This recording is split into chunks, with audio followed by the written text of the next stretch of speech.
Cette émission est une présentation de Luc Berthold, partenaire des gens d'ici.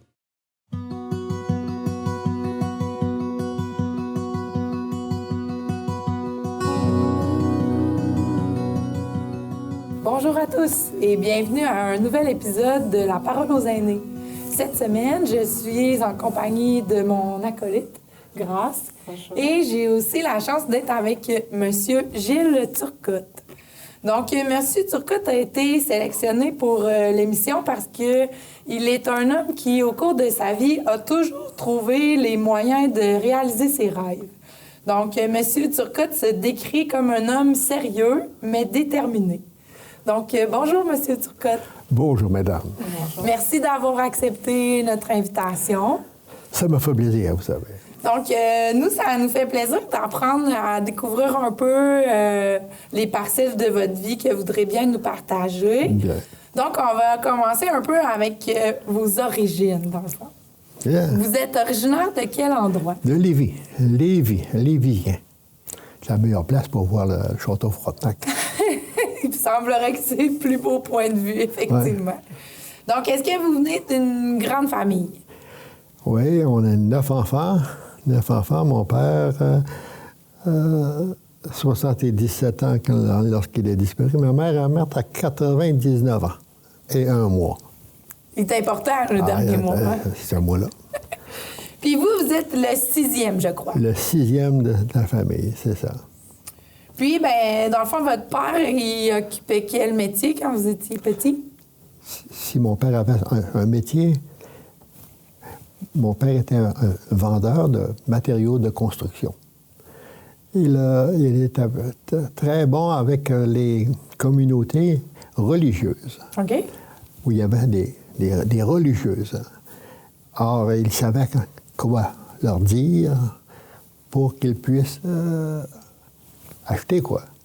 Il était convaincu. Oui. Il était honnête. Ouais. Puis je pense que votre mère, si elle a vécu aussi longtemps, elle avait quand même une bonne santé. Une excellente santé.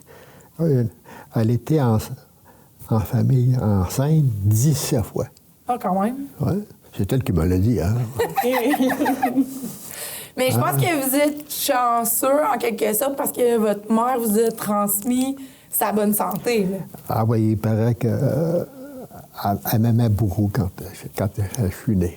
Okay. Non, c'est qu'elle a été une bonne mère. Bonne mère pendant toute sa vie. Toute sa vie. Elle pensait beaucoup aux autres et elle était d'une approche facile.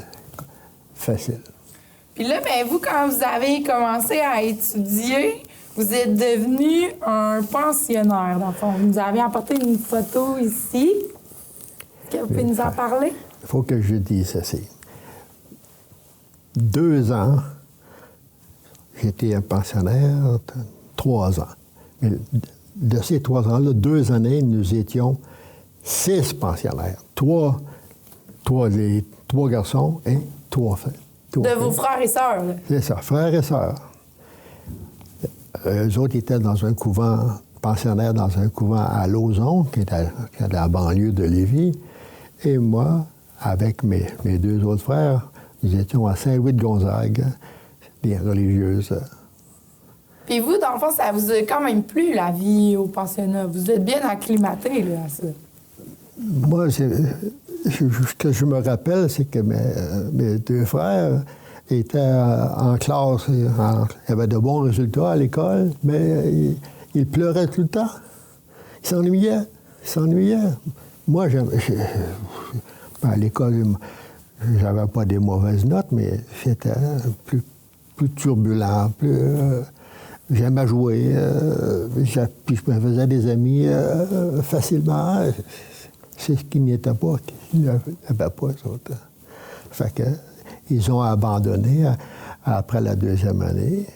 Ils sont allés dans une école où des frères enseignaient. Moi, j'ai continué comme ça, là. Puis ensuite, vous avez poursuivi vos études pour aller au collège de Lévis. Avant d'aller au collège, il a fallu que que je fasse la 4e, 5e, 6e année à l'École des Frères à Lévis. OK. Alors, puis là, je me rappelle que le Collège de Lévis faisait une période d'inscription. Alors, ma mère a vu ça sur le journal, puis elle dit, ben, tiens, Gilles, va donc au Collège de Lévis passer l'examen pour l'entrée. Ben, je m'en vais là. Il y avait une dictée, puis il y avait un petit peu de trouble de mathématiques. En tout cas, pour couper court, je suis accueilli. Puis là, ici, on a une photo que vous nous avez apportée là, du Collège de Lévis où on voit, j'imagine, c'est les finissants. Ça, c'est les finissants, ça. Quand même. Oui, on est 48. Sur 48, il y a eu 24 prêtres. La moitié. Incroyable, la moitié. Ça ne veut pas dire qu'ils sont tous restés dans ça, là. Non. Mais ils ont pris ça. Mais à cette époque, il y en avait beaucoup là, qui s'en allaient plus vers les études religieuses. Oui, exactement. Puis il y en a plusieurs qui étaient des religieux, mais dans comme les missions étrangères. Le type voulait voir du pays. C'était des types curieux qui n'aimaient pas aller passer les 4-5 ans, les premières années au séminaire de Québec, où c'était des manufactures à prêtres, là, comme ça. Là. Donc, ils voulaient... C'était du monde qui avait des aventuriers, quoi. Puis là, je tourne les pages parce que vous êtes un homme qui a toujours trouvé les moyens de réaliser ses rêves. Donc, pour réussir à payer vos études universitaires, vous avez fait un choix quand même particulier pour l'époque. Ouais. Au Collège de Lévis, il y avait des militaires qui étaient venus et qui parlaient de cette possibilité-là de COTC, ça veut dire Canadian Officer Training Corps. On suit un cours d'officier. Puis la première année, on était à la Citadelle de Québec, puis à Valcartier. On était à 600.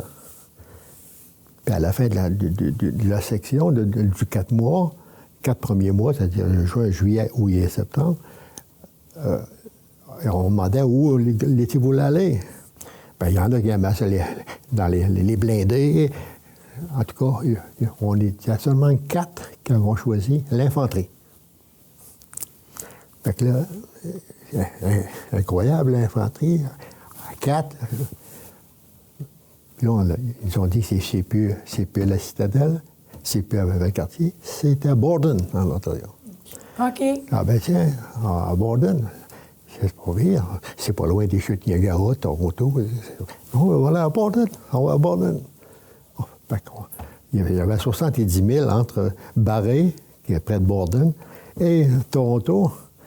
Puis les fins de semaine, quand on avait bien fait, et on le laissait sur le pouce, puis on descendait à Toronto. La formation était plutôt physique dans l'infanterie, parce que vous étiez à pied, c'est ça? Oui, pour la peine, tout le temps. Tout le temps. On passait pour un petit peu des ridicules de travailler comme ça, puis de forcer tout le temps. Mais plus ils riaient de nous autres, plus on forçait. OK. Ouais. Finalement, ça vous motivait les rires. J'ai des amis, là, il en reste beaucoup moins, là, mais j'ai des amis, moi, que je me suis fait dans l'armée, quelque chose d'incroyable. Okay. Ils seraient morts pour moi, puis je serais mort pour les autres. C'est sûr que ça crée des liens. C'est des expériences que, je pense, je ne veux pas vous faire de peine, mais si vous n'avez pas vécu ça, vous n'avez pas l'idée de comment est-ce que c'est. Oui, c'est difficile à comprendre. D'être proche, là, d'être proche, là. Pour donner une idée, là, tout, il faisait ça. Il faisait tout pour qu'on ait notre pouvoir de décision, soit pas pour faire quelque chose, pour pas faire quelque chose. D'accord. Moi, on avait une chambre dans la chambre, là, une de mes coutures.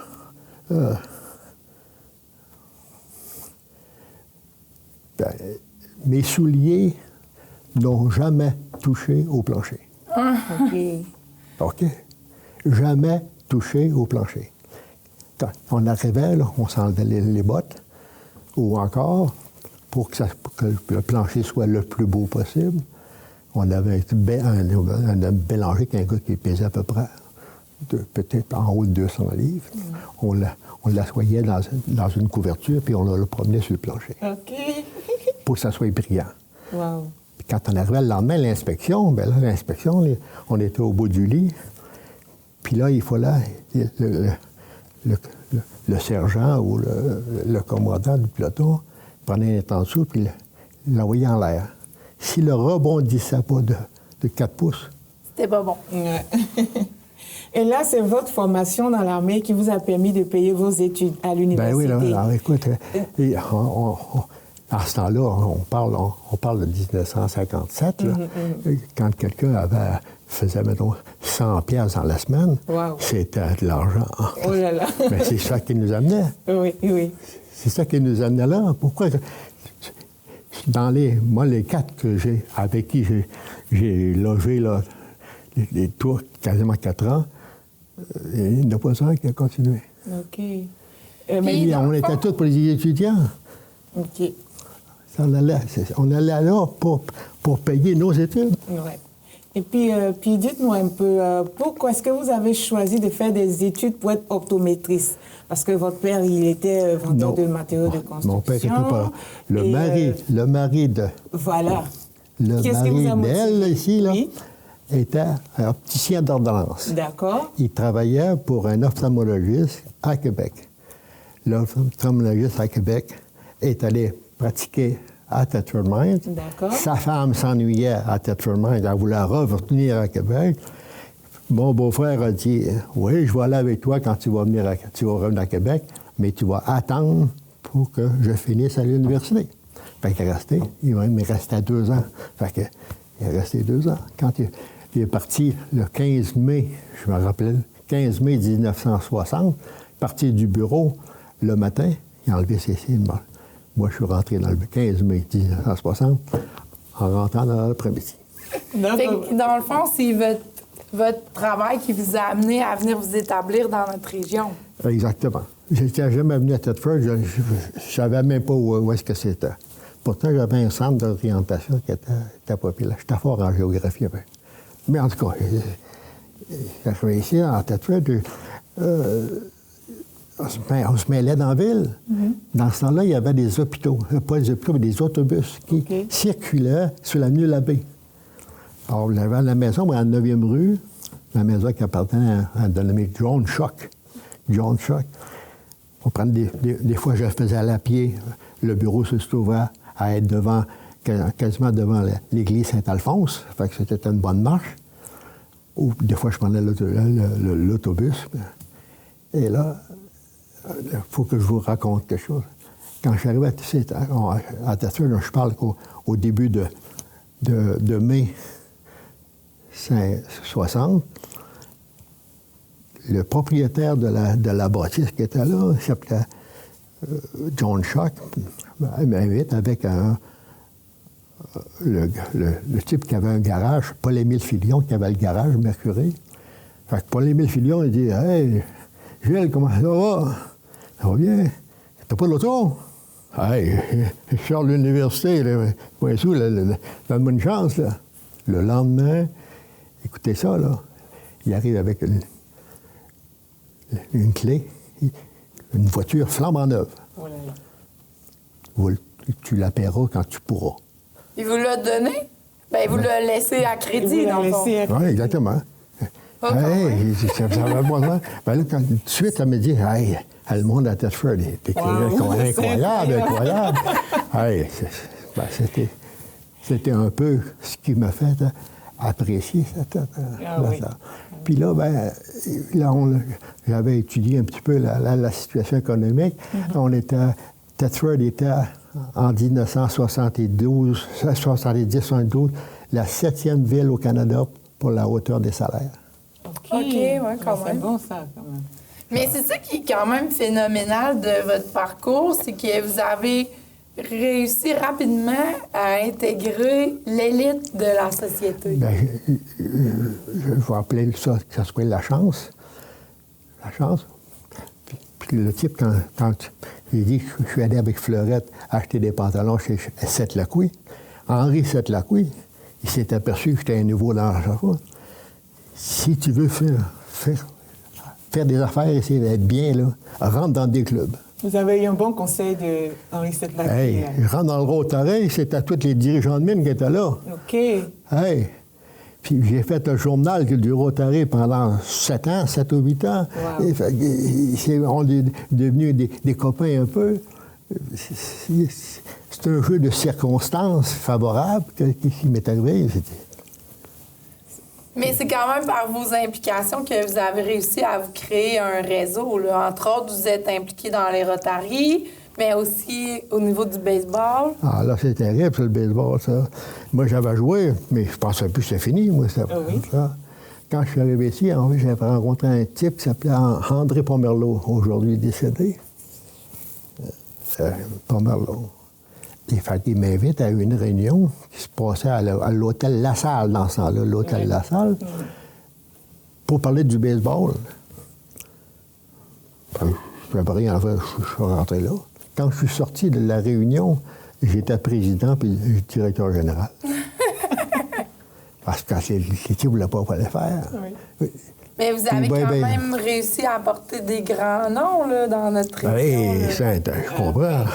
Vous m'avez parlé de Lou Lamoriello hier. Bien, je ne sais pas s'il y a tout le monde qui s'occupe du hockey ici, des clubs de hockey. Lou Lamoriello, vous avez entendu parler de ce gars-là? Bon, parce que c'était un gars qui venait aux États-Unis. Il est venu me voir. On l'a engagé à 120 piastres par semaine. Ouais. Ça a été notre coach. Lui est devenu le boss des New Jersey, le boss des Maple Leafs de Toronto au hockey. Puis là, présentement, les Islanders de New York, le boss de ça, là, c'est pas Patrick Roy, c'est Lou Lamoriello. OK. Alors, quand avant d'aller dans le hockey, il a été dans le baseball longtemps. Il y avait un de mes amis, Joe Seth-Lacouille, qui demeurait à Montréal. Et quand Lamoriello venait au forum, il l'appelait Joe Seth-Lacouille, puis il l'amenait au forum. Là. Mais il m'appelait pour y aller, mais j'étais trop loin. Mais on a fait... L'aide baseball a été pour moi la possibilité de rencontrer du monde, puis d'avoir du plaisir un peu. Et vous avez été président pendant plusieurs années? Ah, président, c'est parce que les 3, 4 autres qui étaient là, c'était pas des personnes qui étaient... En tout cas, ils étaient moins argentés que moi. Okay. Fait que là, quand on faisait du baseball, il fallait acheter des bâtons. Il fallait acheter des balles de golf. La balle, dans ce temps-là, c'était 1,5 pièce. Aujourd'hui, c'est 4 pièces une balle de golf. Bon, 1,5 pièce. Il fallait payer. Puis après ça, dans le fond, on vous doit aussi un peu la sauvegarde du club de golf parce que vous avez investi beaucoup de temps, d'efforts et de négociations avec les dirigeants des mines pour réussir à obtenir le don, dans le fond, du terrain de golf. Ah, pour le golf, après le baseball, qui s'est arrêté en 71, 60. Là, j'ai dit, on va jouer au golf. J'ai commencé à jouer au golf en 61. Fait que quand j'ai été accepté le golf, j'ai aimé ça, ce sport-là. Fait qu'en 72, je savais que les mines lâchaient le terrain, puis ils voulaient fermer ça. Là, ça n'a pas de bon sens. Fait que 4 et 5 amis, on s'est mis ensemble et on va essayer de faire quelque chose. C'est pour ça que j'ai commencé à rencontrer, parce que les mines avaient maintenant leur bureau à un hôpital, pas un hôpital, quasiment, à Montréal. À Montréal. Puis, on s'est rendu une fois, puis on a commencé à parler. Puis, En tout cas, c'était une dizaine de fois avant qu'ils décident. Bon, on les a convaincus qu'ils ne pouvaient pas le laisser d'eux-mêmes de même. C'était eux qui avaient fondé ça en 1921-22 pour attirer des personnes, soit des ingénieurs, pour amener des personnes à la tête faite.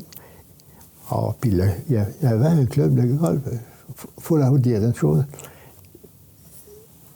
Tu ne rentrais pas là, n'importe qui. Non, c'est Il y avait des l'élite. règlements épouvantables. C'était l'élite qui avait Si le droit tu étais payé à l'heure, tu n'avais pas le droit d'aller là. Ouais. Si tu avais un commerce, tu pouvais, mais il fallait faire un don un peu là. OK. Sinon, il fallait être payé à la semaine, à mine, je pense, pour rentrer au club de golf. Hein? Puis, Il fallait être payé à la semaine. ah oui, si quelqu'un était payé à l'heure, pas d'or. Pas d'affaire. Puis là, pour rentrer, il fallait que tu aies 3 promoteurs, puis tu as rencontré 2 personnes qui étaient en charge de ça. Eux autres rencontraient 2 autres pour dire on est correct. Ouais. Tout un processus, ça. Parce qu'ils ne voulaient pas. C'était eux autres leur affaire. Ouais. Mais heureusement, grâce à des pionniers comme vous, ben, le club il a réussi à être sauvé. Puis maintenant, tout le monde peut en profiter. Ben, là. moi, la première chose, quand j'ai été élu, la première chose que j'ai faite, puis ça a été publié, là, ceux qui veulent jouer, venir au club de golf, on payait 150$ pour être membre, puis golfeur. Hey, c'est incroyable, incroyable. Puis là, le monde passait en dehors, on les voyait, puis ils regardaient dans la fenêtre, mais ils ne voulaient pas rentrer. Ils ne voulaient pas rentrer. Puis ils ne croyaient pas que c'était maintenant rendu populaire. Fait que ça a pris un petit peu de temps avant qu'on puisse atteindre les 600 membres. Puis, ben moi, j'aimerais ça qu'on revienne, là, dans le fond, sur parler un petit peu de votre Fleurette. Là. Dans le fond, Fleurette, c'est votre femme qui partage votre vie depuis les 65e dernières années. C'est ça. Hein? Donc, à mon sens, c'est quand même phénoménal de passer 65 ans de vie avec quelqu'un. Ben là. Pouvez-vous nous dire comment vous l'avez choisi? Ah, ben, disons que c'est mon bâton qui l'a choisi. Parce que c'est cette journée, la journée où je l'ai rencontré, j'avais eu une période de, je pense, 2 ou 3 coups sûrs en frappant. J'étais un petit peu une bonne année, une bonne partie. Là. OK. Fait que là, elle était avec ses amis de filles sur un banc au troisième but. Puis le baseball a bien fait les choses. J'ai pris la main de ma femme. Elle avait 13 ans. Donc, la main de la main pour marcher. Hein. Oui. C'était gros temps de marcher à Québec. Puis finalement, ben, dans le fond, ça vous a donné un mariage heureux, 2 enfants, des petits-enfants. C'est ça. Mais là, moi, je continuais à l'université. À la 4e année, on s'est marié en 59. À la fin de l'université. Juste avant la fin. Juste avant. Il restait 1 an. OK. Fait que la dernière année, Fleurette, elle a travaillé dans une manufacture au début, puis après, elle était à l'hôpital, un hôpital juste en face de l'édifice de Saint-André, du frère André, là. OK. Elle a travaillé à ça. Mais là, c'était l'année, une année incroyable de responsabilité. Avant, il fallait que je descende à Québec. Fait que là, j'avais pas d'argent pour pouvoir... fait que je marchais.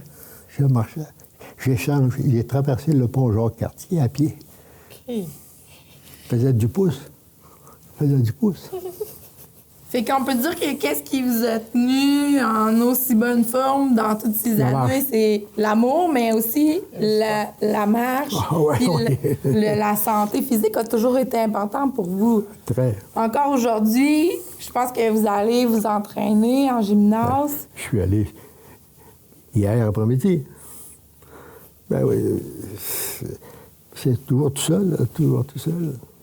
Fait que ça serait un peu ça, dans le fond, votre secret pour une vie heureuse et réussie. Sûrement que ça peut pas nuire, ça peut pas nuire. Puis, s'il y a... Bien, du monde font des exercices parce qu'ils sont amenés par d'autres. Moi, il y a une personne qui m'amène à ça. Moi, je le fais. Je le fais parce que je me demande beaucoup. Je me demande beaucoup. C'est plus une discipline personnelle que vous avez. Exemple. Je pense que le fait d'être dans l'armée, de 4 ans dans l'armée, là, ça a été ça vous a un élément qui m'a fait que je suis depuis ce temps-là. Puis, dans le fond, on a vu beaucoup de choses sur votre vie. Vous nous avez raconté plein d'anecdotes, mais ça serait quoi le message que vous auriez à nous livrer de toutes vos expériences? Mettons, pour vos arrière-petits-enfants qui seraient à venir ou les générations futures, c'est quoi le message que vous pourriez livrer? Je pense qu'il y a un élément de discipline. Il faut... La discipline, ça... C'est pas une question brutale, là, mais quand c'est non, c'est non. Puis quand c'est oui. Puis si tu sais pas exactement si c'est non ou oui, là, attends, avec l'âge, tu vas te voir toi-même. Fait qu'il faut donc qu'il y ait une coopération entre l'enfant et pas nécessairement de le plaquer, là, de le faire réfléchir. De le faire réfléchir. Fait que la clé, c'est la discipline et la constance. Oui, après, il ne peut pas faire autrement que d'accepter. Ben, on est un petit peu un exemple, quoi. J'ai une fille qui est très... Mon gars, un peu moins. En tout cas, c'est une belle vie. C'est une belle vie. Ouais. Merci à vous, M. Turcotte, pour ce partage. C'est tout le temps qu'on avait. Ça passe rapidement une vie en un seul épisode. Ouais. Donc, ça nous a fait plaisir de vous recevoir. Merci à vous et à une prochaine émission de La Parole aux aînés.